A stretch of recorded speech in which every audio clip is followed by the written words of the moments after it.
యోబు గ్రంథంలో 15వ అధ్యాయంలో 4వ వాక్యంలో భయభక్తులను వ్యర్థము చేసుకోవద్దు అని అక్కడ రాయబడి ఉంది. అంటే దేవుని యందు ఉండే భయభక్తుల్ని నువ్వు వ్యర్థం చేసుకోవాక. కనుక భయభక్తులు అనేవి శ్రేష్టమైనవి. దేవుని యందు ప్రతి వ్యక్తి భయం కలిగి ఉండాలి, భక్తి కలిగి ఉండాలి. దేవుడు నన్ను చూస్తున్నాడే, నేనేమన్నా చేస్తే అట్లా. దావీదు తప్పిదం చేశాడు, ఎవరు చూడ్డో అని అనుకున్నాడు. కానీ దేవుడు చూశాడు, నాతాను ప్రవక్తను పంపించాడు, తన తప్పిదాన్ని సరిచేసేటట్లుగా చేశాడు. అప్పుడు ఆయన ఏడ్చి, నా పాపాలు, నా దోషాలు నా ఎదుట నాకు కనపడుతున్నాయి, అవన్నీ నీకు తెలిసే ఉన్నాయి.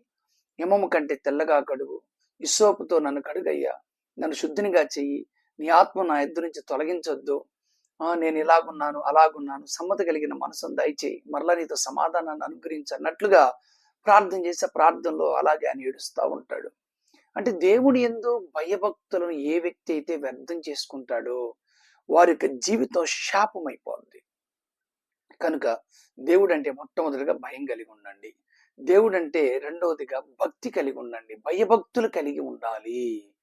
ఈ భయభక్తులు కానీ నువ్వు వ్యర్థం కానీ చేసుకున్నావంటే పరలోక రాజ్యంలో నీకు స్థానం దొరకదు. ఇస్కరియోతు యూదా జీవితం ఏమైపోయింది? వాడు బ్రతికేమైపోయింది? వాడికి దేవుడు అంటే భయం లేదు, అందుకే వాళ్ళతో కలిచాడు.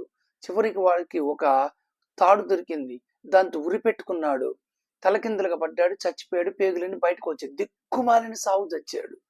కనుక ఇలాంటి శాపం మనకు రాకుండా ఉండాలి అంటే ఈ వాక్యాన్ని వింటున్నటువంటి ప్రియ దేవుని బిడ్డలారా, దేవుని యందు భయభక్తులు కలిగేటట్లుగా ఉండాలి.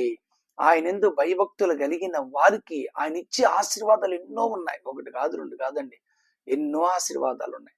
కనుక నీవే భయభక్తులు కానీ కలిగి ఉంటే నిశ్చయముగా అనేకమైనటువంటి ఆశీర్వాదములు నా దేవుడు నీకు దయచేయునుగాక, నా దేవుడు నీకు అనుగ్రహించునుగాక. యేసేపును చూడండి, దేవుడు అంటే భయపడ్డాడు, అందుకే దేవుడు అతను అధికారిగా చేశాడు. నువ్వు కూడా దేవుడు అంటే భయం కలిగి ఉంటే నిశ్చయంగా దేవుడు కూడా నేను ఒక అధికారిగా చేస్తాడండి. కనుక ఈ విషయాన్ని చాలా మంది తెలుసుకోలేక వాళ్ళ జీవితాన్ని శాపగ్రస్తంగా మార్చుకుంటున్నారు. కనుక దేవుడి యందు భయభక్తులు కలిగి ఉన్న వారి దీవెనలు, ఆయన యందు భయభక్తులు కలిగిన వారికి దేవుడు దాచి ఉంచిన మేలు ఒకటి కాదు, రెండు కాదండి, చాలా ఉన్నాయి. అవి నీకు కావాలా? అయితే వాటి కోసం నువ్వు సిద్ధంగా ఉండు, భయభక్తులు కలిగి ఉండు. నా దేవుడు నీకు ఇచ్చును గాక, నా దేవుడు నీకు అనుగ్రహించును గాక, ఆయన ప్రతి మేలును పొందుదు గాక. బైబిల్ భయభక్తులు కలిగి ఉన్న వారి జీవితాలు ఉన్నతంగా ఉన్నాయి. అలాంటి ఉన్నతమైనటువంటి స్థితిలో నా ప్రభు నిన్ను ఉంచును గాక. ఆయన భయభక్తులు మీ అందరికీ కలుగును గాక. ఆమేన్.